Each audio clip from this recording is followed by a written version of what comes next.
So let us go ahead and grab this. So yeah, hello everybody. What we're going to be doing today is playing Boris Ursus. Boris is the father of Catherine and arguably one of the saviors of Kislev. You know, he was someone that was very much marching towards chaos. He was very rare in that he preemptively would march towards chaos. It was more of a thing where, typically speaking, Kislevites would stay within their homes because the surrounding areas were so unbelievably corrupted by chaos that, typically speaking, a weaker man would turn to chaos if they were to found wandering around the outsides of the settlements. But specifically, Boris gets diplomacy with Catherine, which makes sense because it's his daughter. So settlements in Chaos Wasteland receive reduced climate penalties and generate devotion. We get reduced cost for garrison and religion buildings, which is quite nice. Construction time reductions for capitals and settlements. We get bear riders upkeeps. We also have additional leadership and melee attack and immune to chaos corruption, which is huge because one of the biggest annoyances as Boris specifically was all the times you would take tons of attrition before doing anything. Alongside, I believe you can colonize for free to begin with, so obviously Boris is pretty well acclimatized and suitable for his conquest into the Chaos Waste. We're starting in the north and east side of the Chaos Waste, which is obviously very close to the likes of Norska, and obviously along the road of here are many threats that we'll have to contend with. We start near, I believe, Archeon and things like that, alongside the corn miner faction we're going to have to make sure to murder here. So yeah, let's jump into it. The glaive is so cool. Yeah, I mean, Boris, on the release of Warhammer 3, was one of the strongest 1v1 fighters in the game. He was very, very potent. He was so good. Because of the border and Cathy and Oddworld tabletop. Yeah, it's kind of crazy how the positioning differences now. And hey, Grackle. Boris bear campaign when?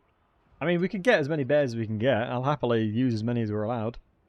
I think sometimes it takes a little bit of time. Yeah, it's one of those where it can take a bit of time. But I'm excited to see how Boris performs here because, you know, Boris, typically speaking, is not your more traditional Kislevite in that you can go a little bit heavy in the more cavalry and melee basis. Whereas, you know, Catherine would rely heavily on Corsairs to begin with.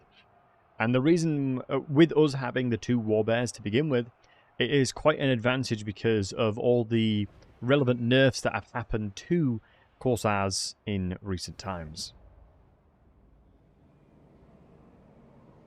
So yeah, like I said, we're setting the Archeon alongside the Corn here. Hey, Moose. I intend to do so. It's time to keep this world safe. So Boris starts off with 2 Zargards, 2 Armor Corsairs, and 2 Warbear Riders. Honestly, arguably one of the stronger army compositions to start off with.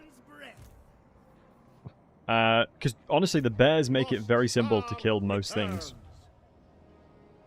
Then also, here's a check, and Archon's defeat trait you can make.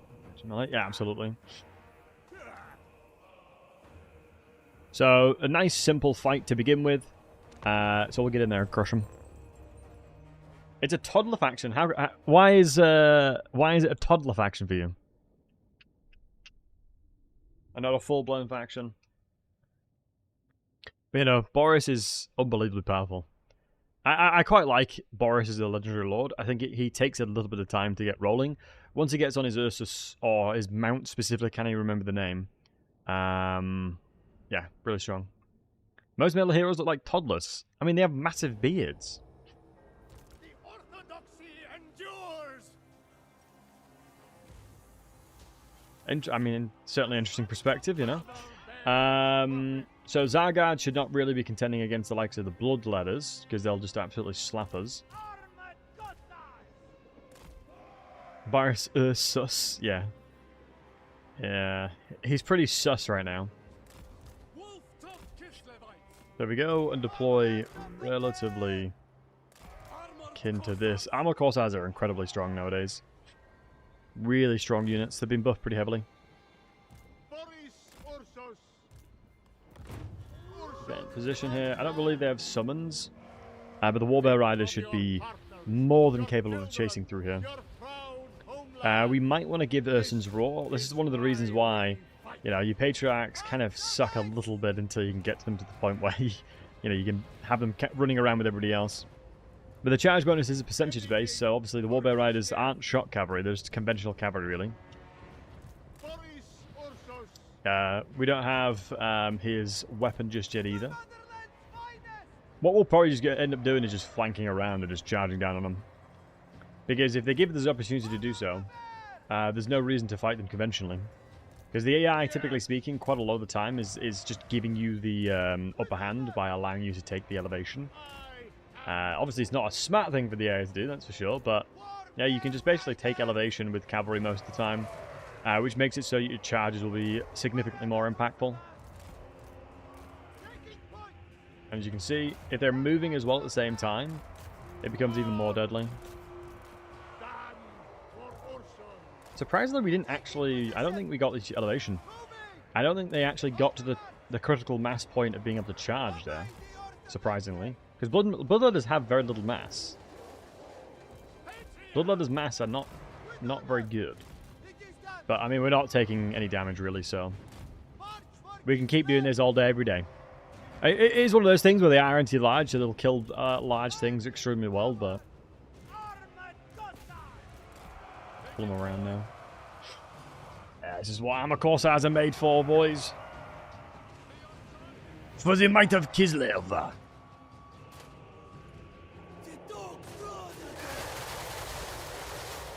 But the hybrid elements of Kislev is insane. I actually am a big fan of armored corsairs. I think it's one of my favorite Kislev units. And we'll do a hammer and anvil angle here now, as this will be perfect for it. I should have waited for the charge of the birds come in. Because yeah, there you go. That's the charge animation we're looking for. And I honestly think we'd probably be okay just sitting in combat now. I'd be surprised if we were to take that much damage. This provides terror, right? Yeah. Rampage only stats working when you're below 75%. Let's get Boris beating up the Lord as well. And let's try and pull you guys out now. Look for the cycle charge. Because as long as you're careful with them and you look after them properly, you know, you look after your units nicely here, you can basically get them to the point where you don't lose models with them. Hey, land alert! Boris Ursus himself, indeed. Oh, he's your favorite Order Lord. Nice, dude. Yeah, I do quite like Boris. I think out of all the Kislevites, he's one of my more... I prefer him out all the Kislevites. If only we had the two-handed sword guards, that would have been really nice. I think Armor's bonus is going to kick in very shortly, though. Let's get the charge bonus as well coming through.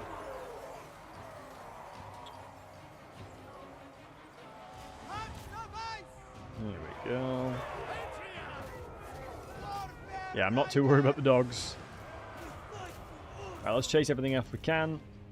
I think the dogs are well and truly gonzo, as they zoom like there's no tomorrow. But just making sure we've killed as many of them as possible, as you want to hit roughly about 75% of them killed. You can see the Warbears didn't lose any units, although we lost HP, but thankfully it wasn't concentrated onto one of the entities, which is nice.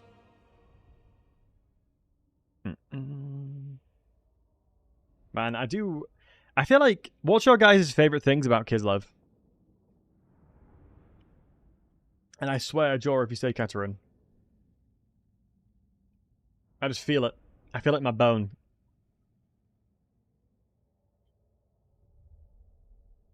Streltsies? Ooh, I need to use her.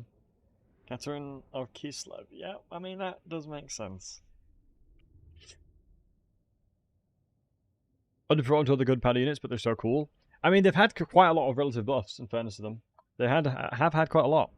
Ice Guard Doomstack Rammer, nice. Yeah, I actually don't think I've ever used an Ice Guard Doomstack. I don't think I've played... I think I've usually finished a Kislevite or a Katerin campaign quick enough for me not to get to that point. YouTube chat, look up, yep. That is one of the main reasons I wanted to make sure to have that emote. Just for homies like that, to use it like that. I love that. Heroic resilience. Nah, I don't want to have him low HP. Look at this. Level 10. He gives a -8 leadership to everybody. Insane. Getting regeneration for bears is pretty nutty too. Jesus, he really does get a ton of regeneration. I wonder if just making him... Yeah, Erskine, that's the one.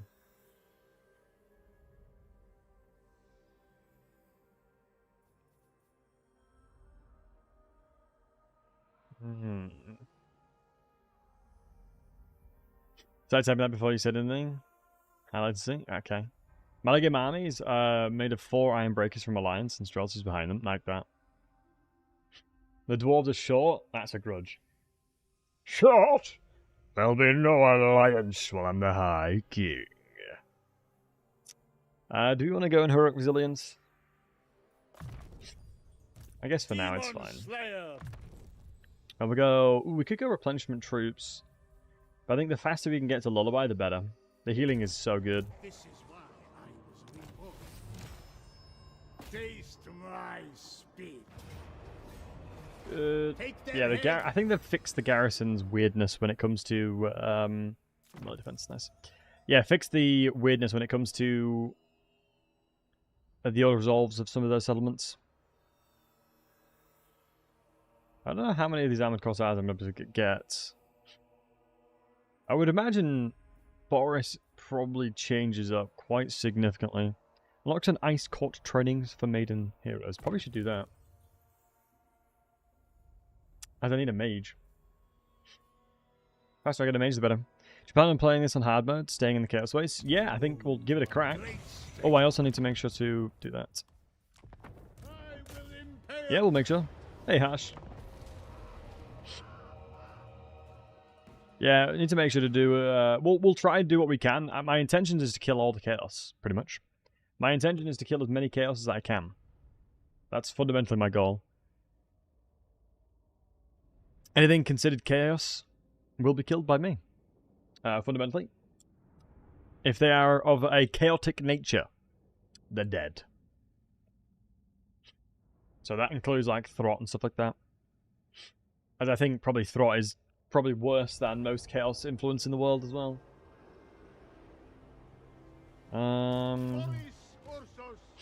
So it's a double bloodletter angle. Really impressed with the Armored Corsair's ability to shoot down. And look, full HP back on the bears. Just waiting until we can get the Patriarch on a mount so he can give mobile buffs to the bears. Children are chaotic in nature. Claybones? Well, we'll see. Yeah, we've already made the rules now. Alright, let's move up. I always mitigate down to the frozen landing. Yeah, I definitely think mitigate it, like moving. But then again, I feel like in some ways, like a lot of the Chaos Waste is pure free real estate. Because you don't really have many people that want to come to the Chaos Wastes. Also, I'll take the doggos. I mean, the dogs, keep in mind, are a small entity, so we'll do charge damage into them because we're large entities. Let's get shots into these bloodletters, moving back. Dogs will get crushed. Really nice volley here. Obviously, they'll have physical resistance, so we'll do a little bit less damage, but it should be fine. What are you guys? Yeah, you're the rats. My Patriarch was a little bit in the way there. Look to flank around.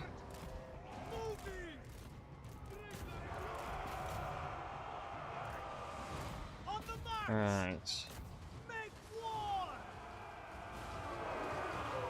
I don't know why, but in recent times, my brother had a kid fairly recently.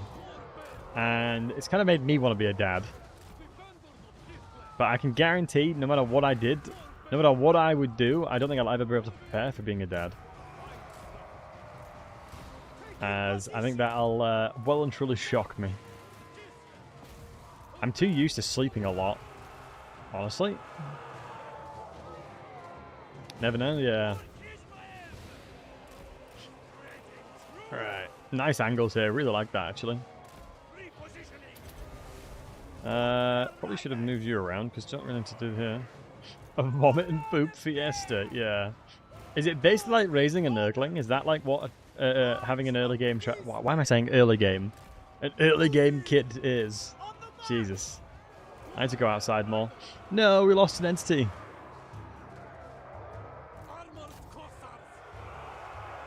And then they realize it's pulling your beard as well. Interesting. I guess it's something completely new to them, isn't it? So I guess that makes sense.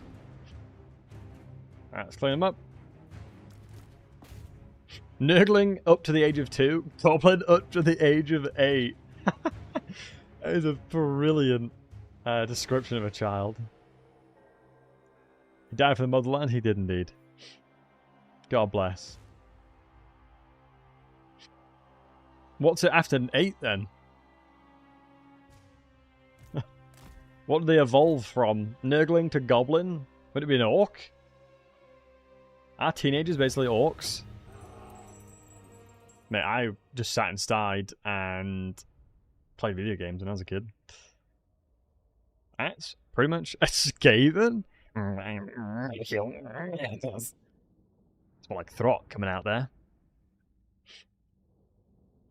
Possibly horrors, yes. After 8, it is indeed Skaven? Okay. Huh.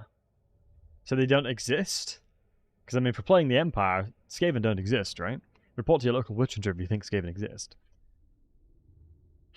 Blue and pink horrors, that's kind of funny. How to describe what it's like having a child in Warhammer fantasy terms. Whereas it's tough to move to fire in his campaigns? Well, jank off, strap up, sit by the fire, and I'll show you how it's done, my man. In fact, I haven't played Boris in a long time. Let me remind myself what we'll want. How bad is corruption right now? It's -1 right now. But I want growth. Boris Ursus himself. I don't think buffing bears is the play. Boris Ursus. How long until I get bears? It's tier 4, right? Yeah. Is there... Oh, interesting. Wait, why is unpleasant... Why is Chaotic Wasteland unpleasant? Man, that's pure suffering for all my settlements then, to have just nothing but unpleasant climate. Boris is a Chad. I mean, it normally is, like... it's normally red terrain, so at least it's not that. The lost Tsar Can see your hidden units in this patch. Wait. They can see your hidden units. So you're saying that the AI can just see where my ambushes are?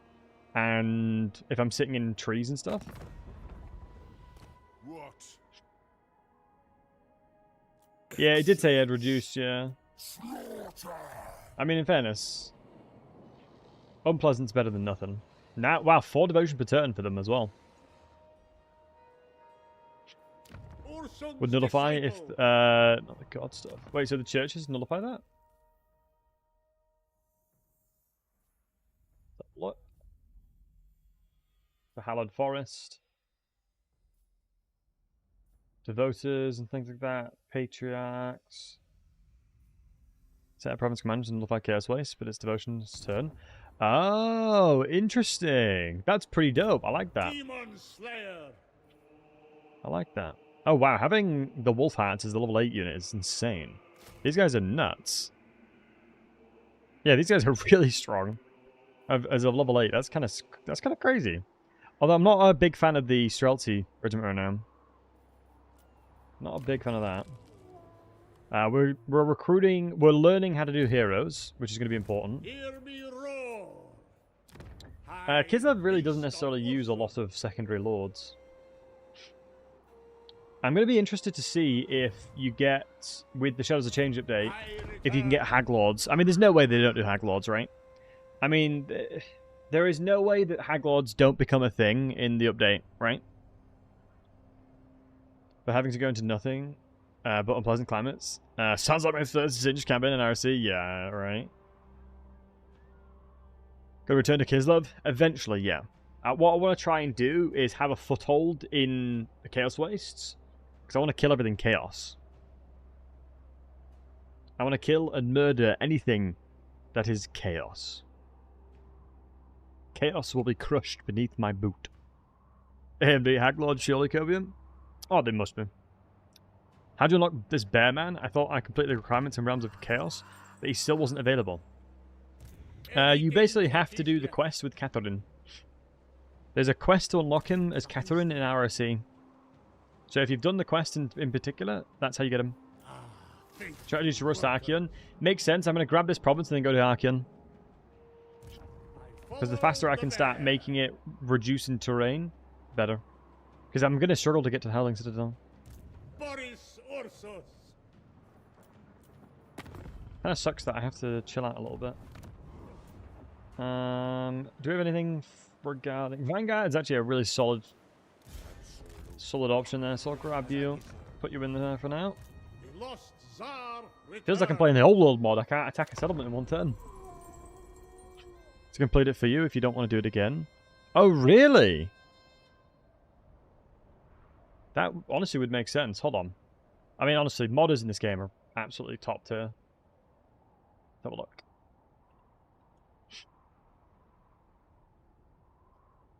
Yeah, unlock Boris Ursus. Yeah, nice. Love that. Absolutely love that.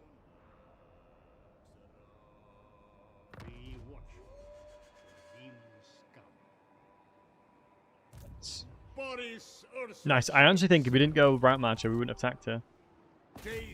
We wouldn't have had movement. Hey, Schutz. Hey there, manling. Hope we're doing well. Aye, the manlings are doing well. So yeah, do you know what? I'll link you the mod in question if you don't. If you thought you've already done it and you don't want to do it again. Oh, also, one cool fact. We've done voice acting. So do you know this audio mixer right here? In the Champions of Undeath mod, I have voice acted a certain character.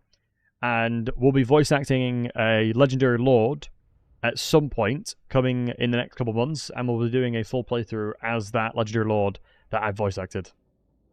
I'm not going to say any more on that topic, but yeah, there's some pretty cool stuff I'm in the plan of doing. Some pretty cool stuff we're in the works of doing. I actually already am in the mod in question, and it's actually taught me an awful lot. It really has. Having the opportunity to like listen back to my voice and stuff like that is teaching me to be better at voices. And Gypsy Brad, that's the mod in question. I've just found it. I think if you just do that, just load the campaign and you'll get the achievement for it. The lost Tsar. If you want to do the easy way of unlocking him. It was funny because there was a little bit of time in the release of Warhammer 3 that everybody that did multiplayer had to unlock him because he was just so much better than every other Kislev Lord. Like, he was like... Castalton was alright, but Boris absolutely slapped. Like, nobody else within the Kislevite roster could actually go toe-to-toe with Scarbrand, apart from Boris. And that was the reason why you bought him. Or the reason why you unlocked him. Because there was nobody else that could fight Scarbrand otherwise. Let me just take elevation, because it's sort of one of those things that you're allowed to do always. Is that with an elemental bear? Yeah, they've nerfed all stats, haven't they? Everybody's stat has been nerfed. Oh my god, these bloodletters are getting absolutely roasted. This is beautiful. Holy crap, we're actually in inventory. So no bear anymore? I would imagine no. I don't think so. Oh my god, we're getting slapped here.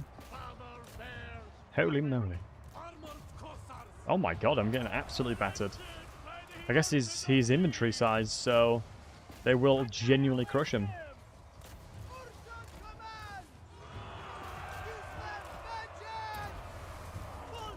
Look around at least.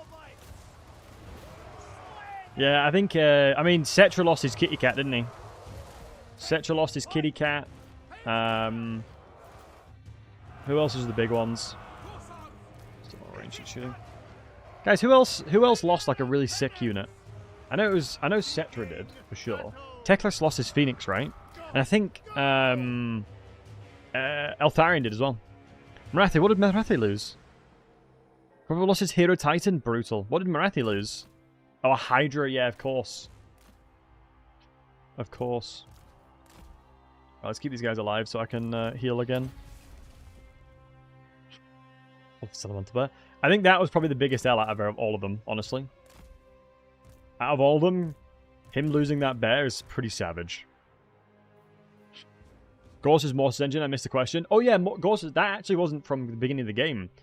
Gorse lost his Mortis engine legitimately only because it was pure suffering as the Nurgle player, so it's Kugath, to try and beat Helman Gorst.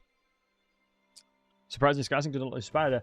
Yeah, I think he would be really garbage otherwise.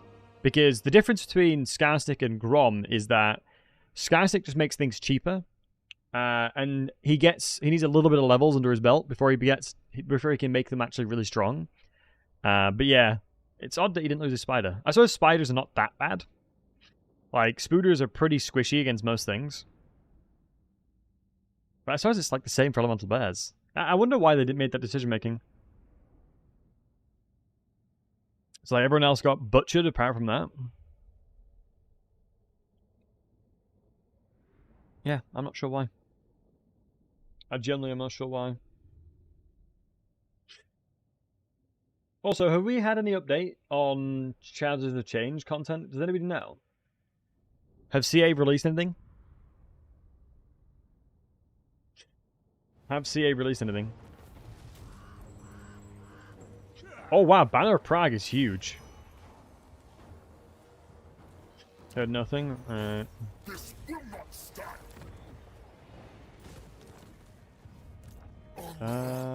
Why are you guys vibing here? Only obey Bloodfather. They walk all around. I'm gonna be fuming. Boris Ursus himself. Ursun's I might have to go straight for the capital, otherwise we'll just get a rebellion. Ursus himself. We don't need any casualty. We don't need an attrition reduction because we were immune to attrition. I probably need to go Inspiring Presence, honestly. I'm trolling if I don't, most likely. Demon Slayer. But I heard Feb. I've just dreamed it. Yeah, I know it's February, but I don't know when in February. So I'm going to be away on holiday, and I'm going to be so sad if the update comes out and I'm on holiday. I'll probably stream on my phone and go through the blogs and stuff and be sad. Boris Ursus. 4 devotion turn is insane. Oh, I should have devoted myself to somebody. When character gaining a rank. In fairness, the bitterness of winter is huge. Wrath of the Bear is nice too.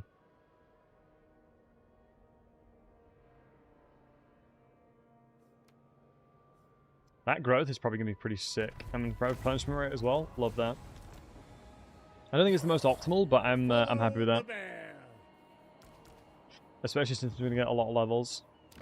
And in 2 turns, we'll start cooking up a mage.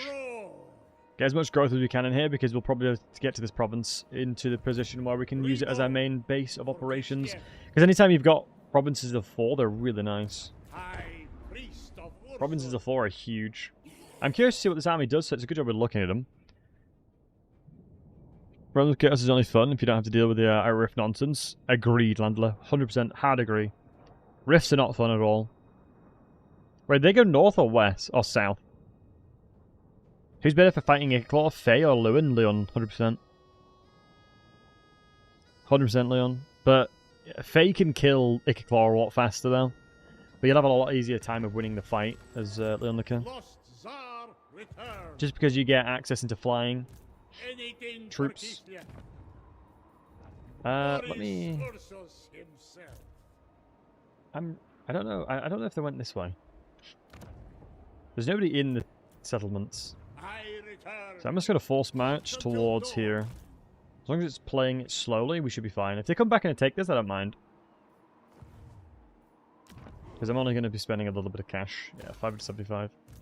I mean, technically we could put another lord in there. If we wanted to. But yeah, I think Faye has that easier ability or quicker access into killing him, but Leon is probably stronger at doing it because he gives better buffs than Faye does.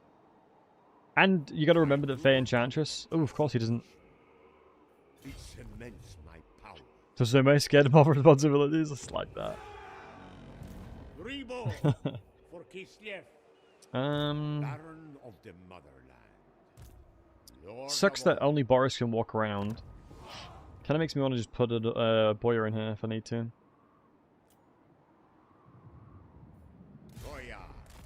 Goya. Just in case. Kislev's chosen. Because I think the Boyer himself will be fine. So we're getting double Boyer to protect the settlements. Because the army that I've seen is quite small. The army running around is pretty small. So I'm not too worried about that being a bit of a nuisance. Yeah, it's crazy how quickly certain factions die off. I think getting the capital to ensure that the rebellion is in the capital makes sense. And plus, if there's an army running around, the capital city will be harder to take with the army in it. So I think I saw it moving towards the burning monolith. Ursum's disciple. And I believe we should be able to attack here.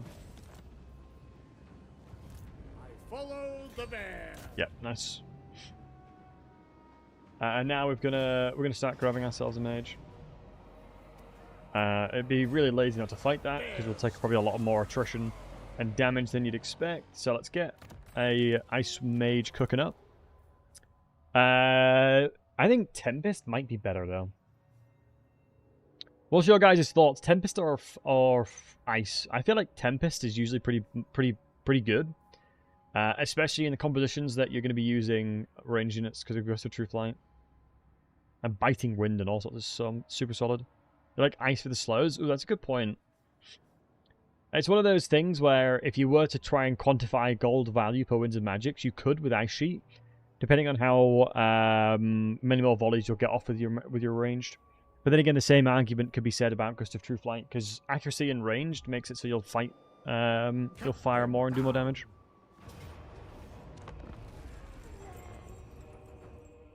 Tempest, since you're considering mostly armor, I guess it's like half and half, right? It's either low armor or high armor, and I guess Kislev doesn't really have too many issues with armor targets. We got so much armor piercing within the roster. Well, Boris does anyway. And yeah, guys, I still haven't been given an update regarding the Pal World server, so I'll let y'all know. I'll let y'all know when I get an update back on it. Because we'll the second that the server's back up, we'll do another community server. Well, we'll do another community stream. As that was good fun last time.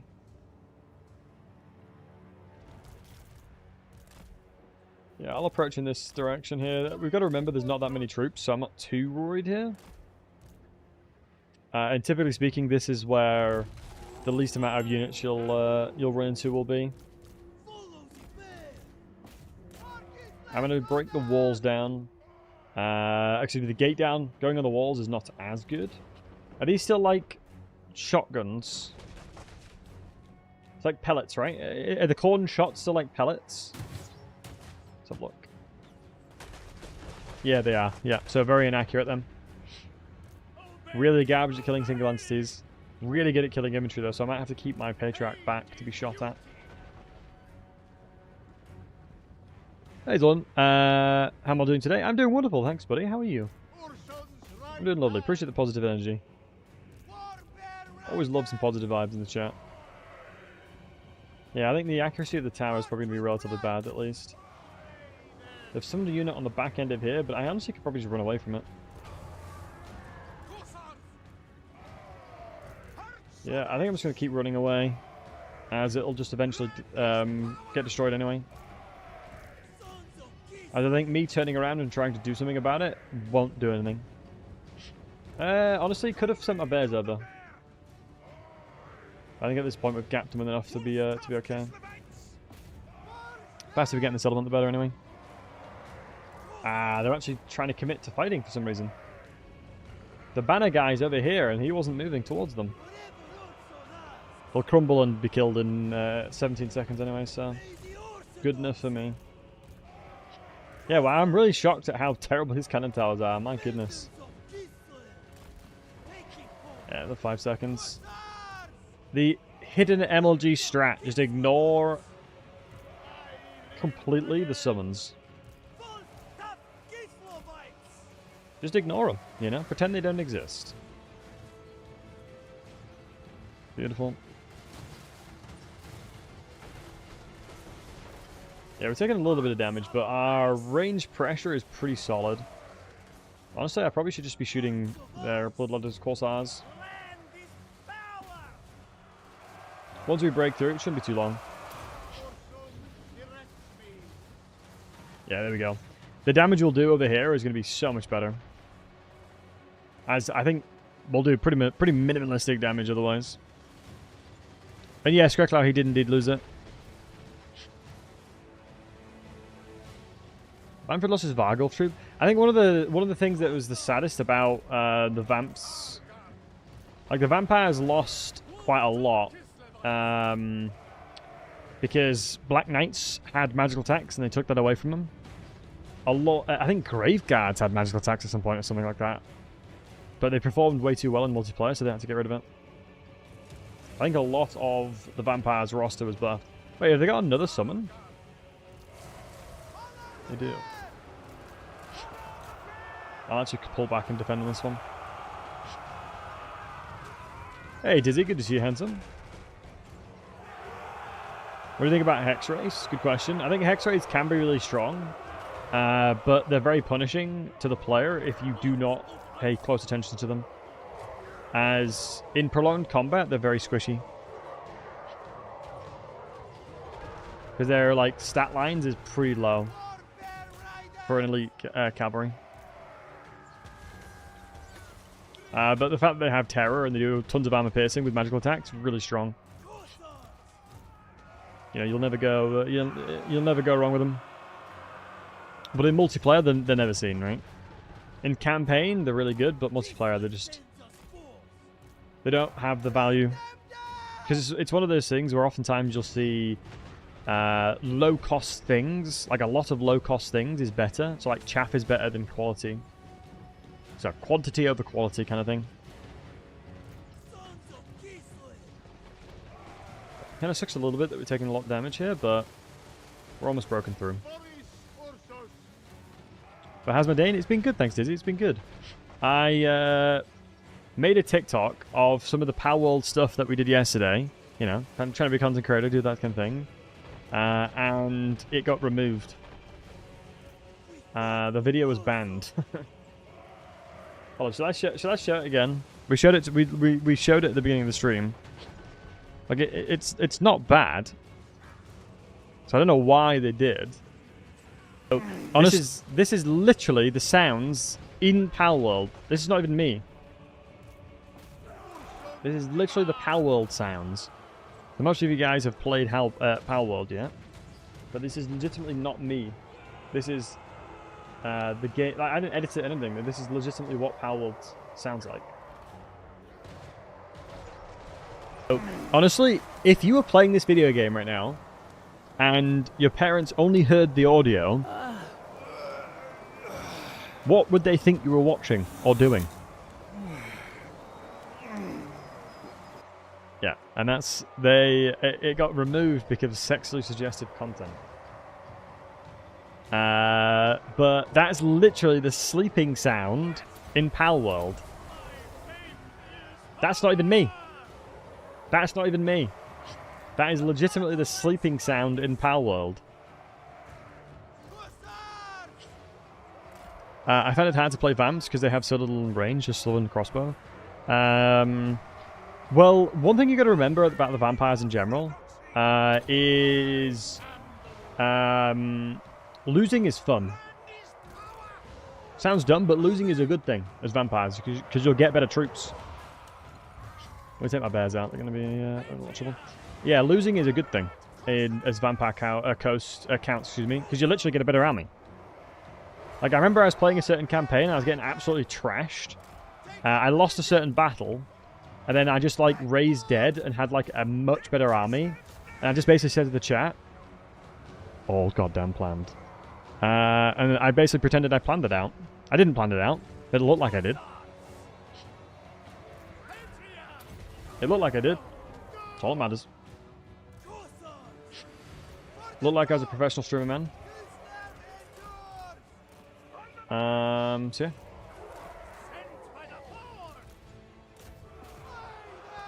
Move in again. Send my melee troops in now. Second time is just zombies, watch them die. Actually fight the battle, profit. Yeah, honestly, it sounds really stupid, but it's genuinely true. Like, genuinely true. That you just want to have a lot of units dying in a battle. Like, that's generally your goal, is to lose a lot of your units. Which, honestly, like I said, it sounds really dumb, but genuinely, that is the best thing you can do. Is to lose a lot of your units. Sacrifice. I need to try and get closer to heal other people. I don't think I can.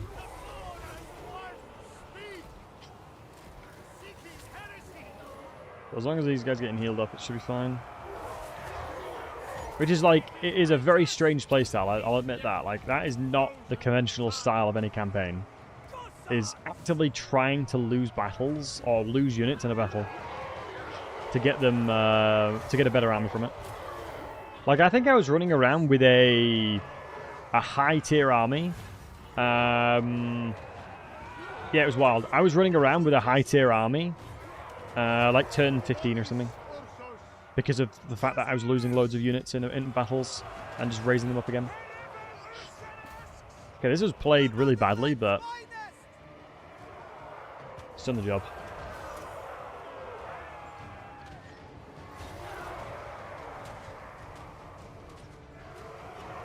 It's done the job. Because you don't have to take time to refresh your game armies, just keep them viable. Oh yeah, definitely. You literally can just keep printing armies off. Just keep printing out armies and you're fine. We have lost a lot of bears here, but it should be fine. Brings it to your own zombie stack to get better units? Exactly. Now that is some next level of gameplay right there.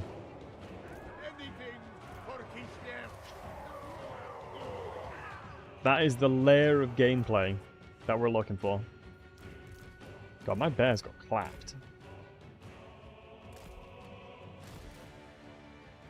Do you know Kislev has a Mortis Engine item? I know Catherine has access to it, I believe. I don't know if it was a specific Catherine one, but yeah. I know that... I came out. Nice. Hey, Matty, good to see you, handsome. Yeah, I know that... Skaven have a armor variant of it, right?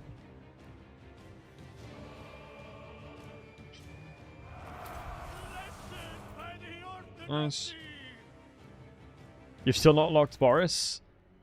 Right there is a mod if you want to. If you just want to unlock him with a mod, that does it. As somebody else was asking in chat about it.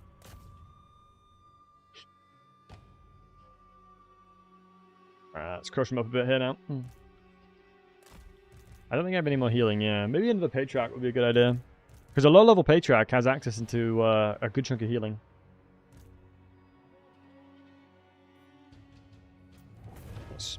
Yeah, should have been a bit smarter with how we approached it, but honestly, it's so brutal getting and pushing through a ton of demon units. James, how easy is it to get the item in question?